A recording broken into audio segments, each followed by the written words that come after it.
Are you here to help find the baby saurians? And I'm Toba. You must be the helpers that we've been waiting for. It's nice to meet you too, but we're just passing through. Oh, but Uncle Sanka said he was gonna send some of his friends over to help us. You sure he didn't mean you?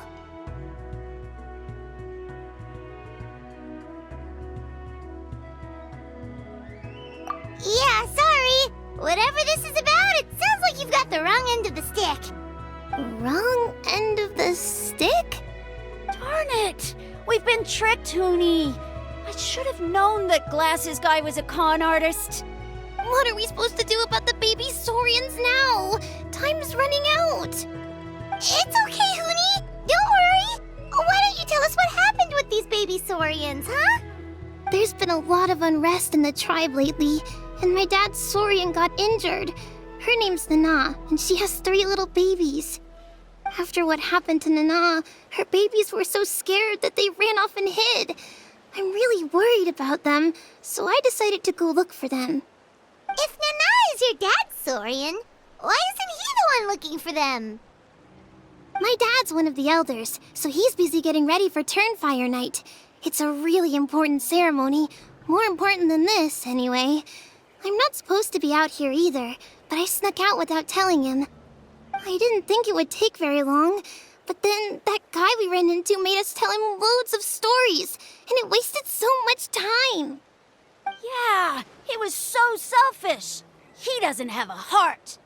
It's all right. Don't let him get to you. We're here now and we'll help you because we care a lot, don't we, Traveler?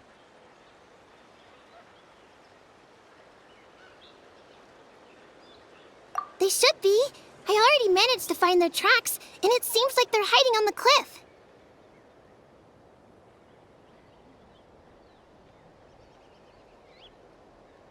Really? Wow! Thank you so much, Miss Traveler and Miss Paimon. Awesome. You gotta be careful out on the cliffs, though. They're really steep. Even grown-ups have trouble climbing them.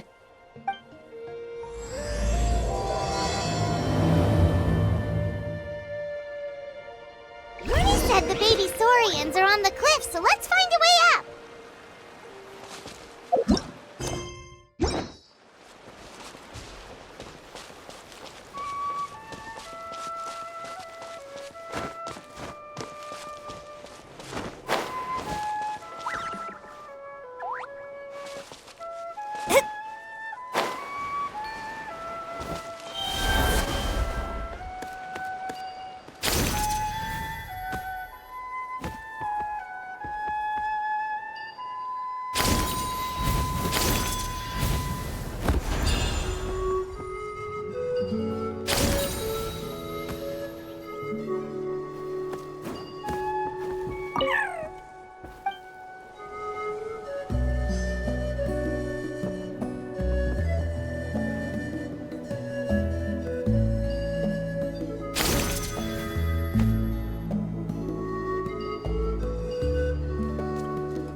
Well, if it isn't the gruesome twosome who wormed their way into our servant circle of friends. Still awestruck from the last time we met? Would that be why you hastily scrambled up here to pay your respects the moment you saw us? I suppose we can't blame you. such is the spell that our majesty casts on our minions. Very well. You heathens leave us no choice. The almighty Dragon Lord, Kahula shall grant you the audience that you seek. Come, pucker up. You may now kiss our feet. Wait, aren't you like Kenichi's sidekick? What the heck are you going on about? You're somehow managing to be even more annoying than the last time we met. Silence! Who are you calling sidekick? We are the Dragon Supreme, sovereign ruler of the Nation of Flame. We shall have you know that last time, were it not for Kenichi's earnest pleading on your behalf, you would have received not a single word of mercy. Oh, come on. You talk big, but Kenichi clearly has you under lock and key.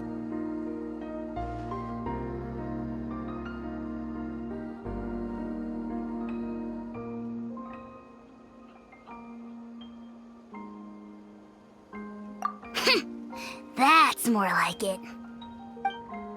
If you must know, our humble servant begged us to investigate an abyss incident near Huitztlan, and we chose to grant his request. Abyss incident? See this little lizard? Its mother, a medium-sized lizard, came under the influence of abyssal power. In her confusion, she attacked my servant's tribe, then assailed her own offspring. Yikes. So how is she doing now? She was but a lowly bug fighting against the power of the abyss. Naturally, she has departed for the Night Kingdom. Such a fragile creature. Apparently, she ended her struggle by leaping from a cliff. Leaping from a cliff? My dear anemic flying ant, as addled with questions as your head may be, please keep them to yourself and wipe that absurd expression off your face. We are the almighty Dragon Lord Kahula, not a wish-granting fountain. Anemic flying ant? You! Just you wait. Two can play at the ugly nickname game. We sense a faint abyssal energy. An evil sorcerer must be lurking nearby, but they are well hidden.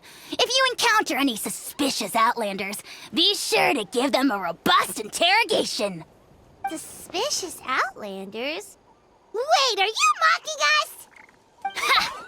How dare you cast aspersions on your ruler, heathen! You're just lucky that our servant has such vile taste in friends.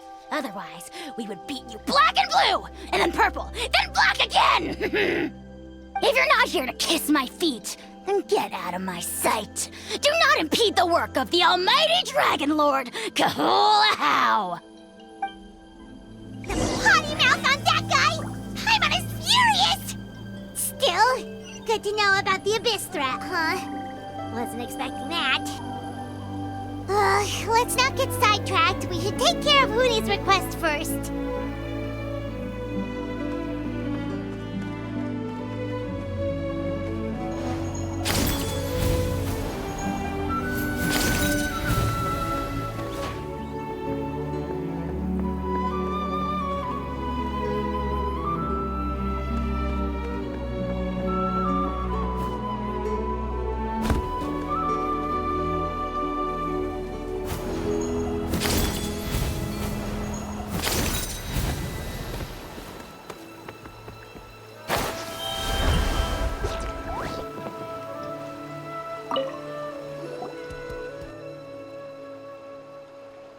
Wow, you're back already? That was so fast. I'm so glad that the babies are all right. Thank you both so much. Now we can finally go home and stop worrying about them. You're welcome. Piece of cake. You're not from Natlan, right? Because your clothes look different than ours. Hey, you must be tired after all that climbing. You should come take a rest at my house. Yeah, please come. I promise you'll get a big Scions of the Canopy welcome. We love having guests, and you're really nice people. Not like Glasses Guy. By the sound of it, glasses guy wasn't from Natlan either, right? Uh-huh. Well, his clothes sure weren't. You know what? Now that I think about it, there was something really fishy about him. Really? Maybe he was the suspicious outlander that Ahau mentioned.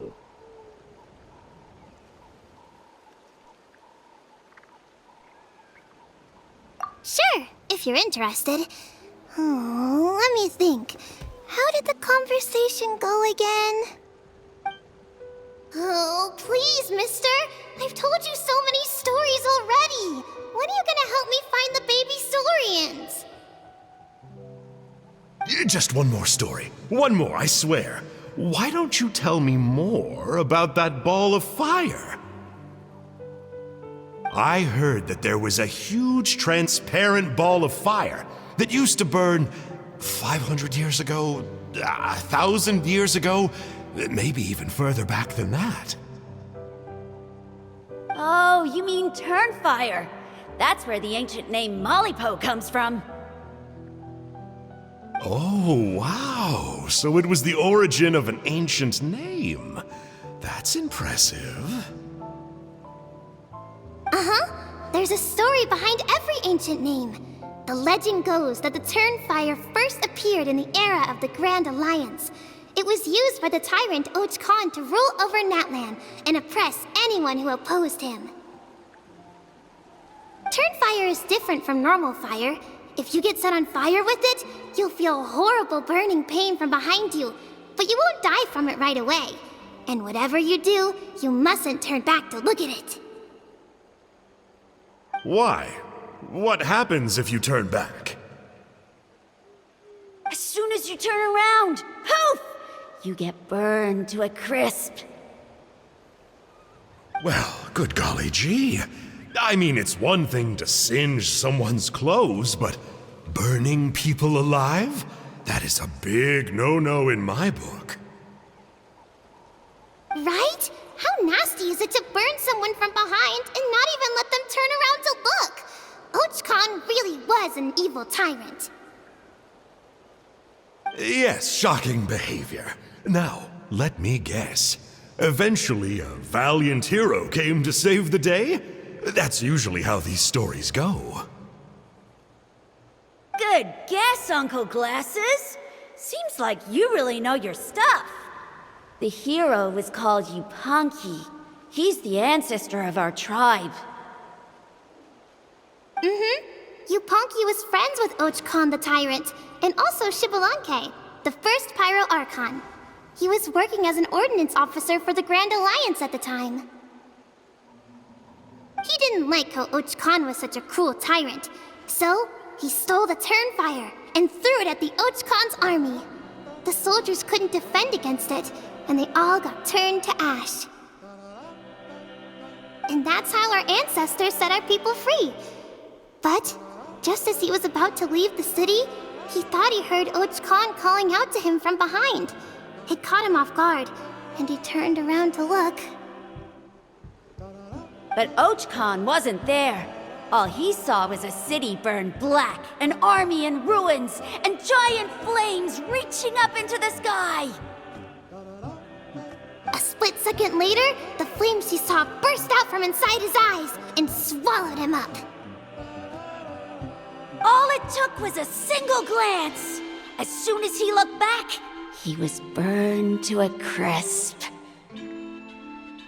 The question is, was this the price he paid for stealing the Turnfire, or the price of turning back?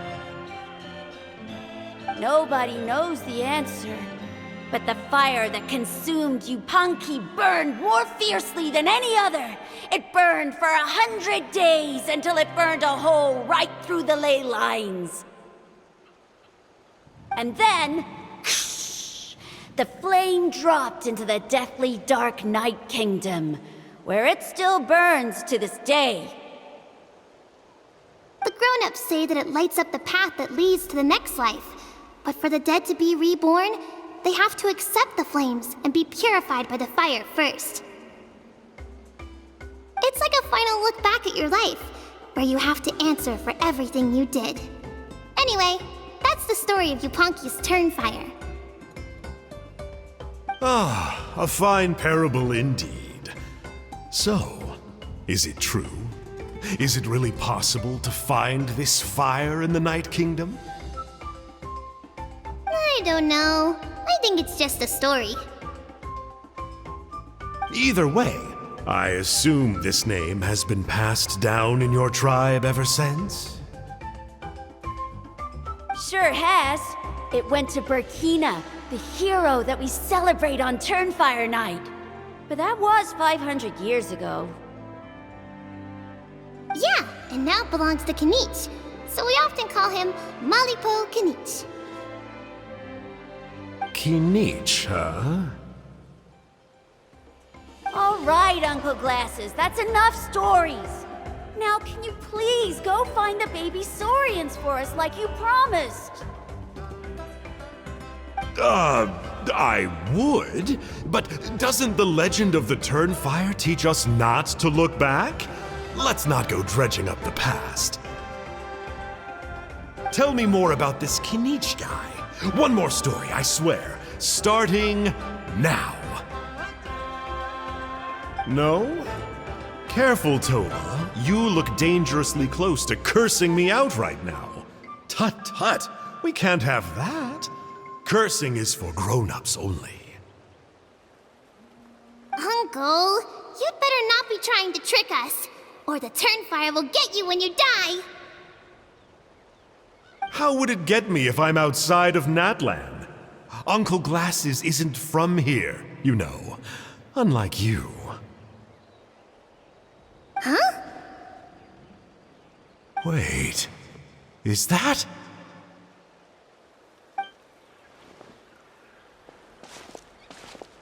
All right, kiddos. I'm a man of my word.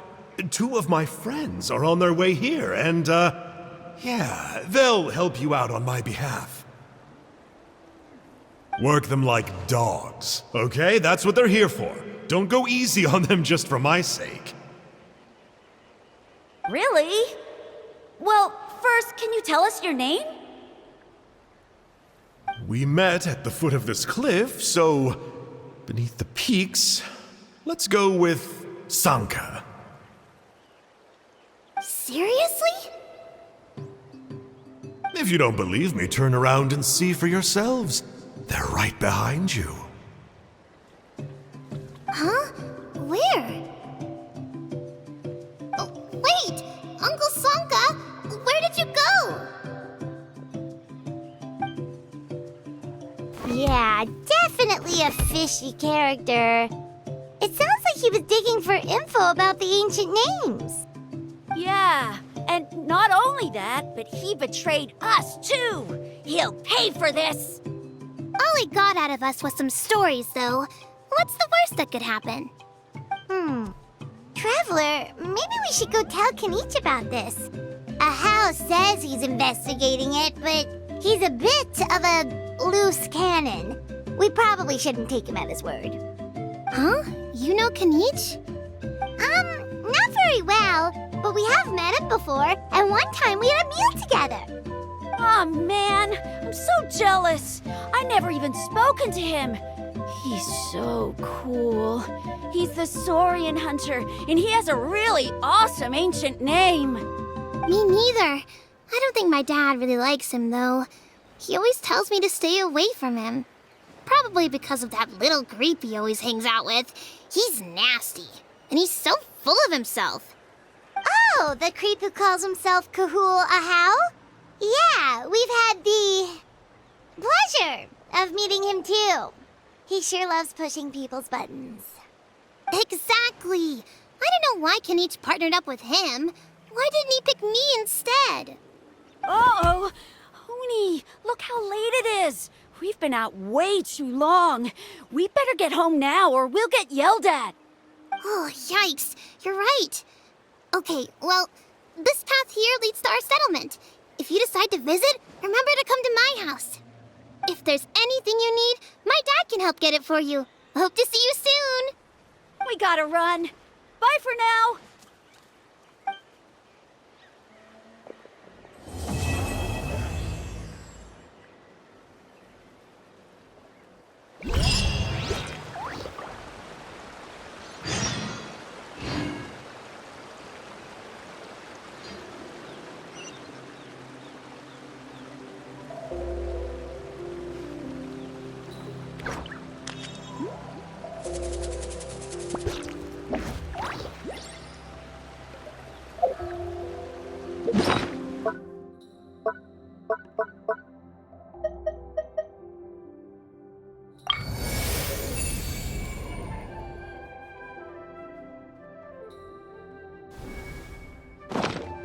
Divination is about precisely foretelling one's written destiny. Over-embellishing that fate only leads to misconception.